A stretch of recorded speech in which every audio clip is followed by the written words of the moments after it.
I think it's hard for young people to understand that what they're doing now is going to ever be important in the grand scheme of things down the road. But it is. It's what you do, who you are. It will have an impact on your children, your grandchildren. So I think you have to know where you came from and who you are. We just wanted to do a project about the history around the northwest corner of Connecticut. So me and several other students picked a certain topic. I picked the history on the furnaces, and we went around, interviewed some people on the furnaces, and see what they were making way back in the heydays. Everyone farmed. You could be an iron ore miner and live in a company house, and you would still have a little plot of land that you would tend. Start with the Revolutionary War and then go to the Civil War. When the furnace was built, the 1762 furnace in Lakeville was built. It was the only one producing iron around here because it was the only one at that time.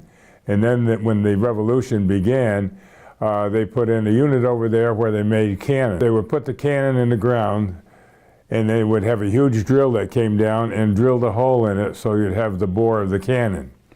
And that made very successful cannons. One problem, sometimes the bore wasn't actually straight. So now they had to test the cannons. They take the cannons up.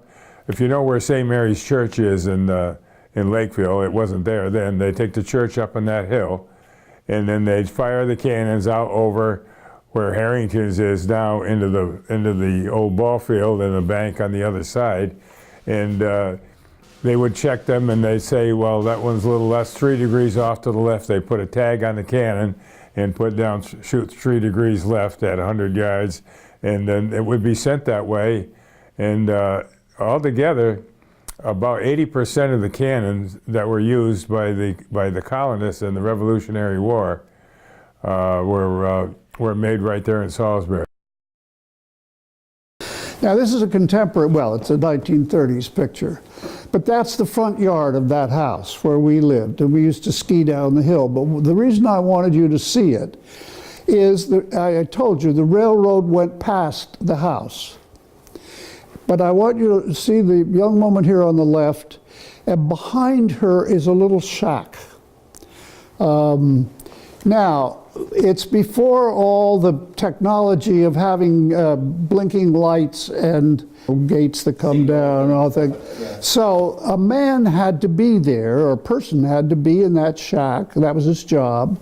And when the train came, they had to blow 3 long whistles, either north or south, to tell him to put down the gates.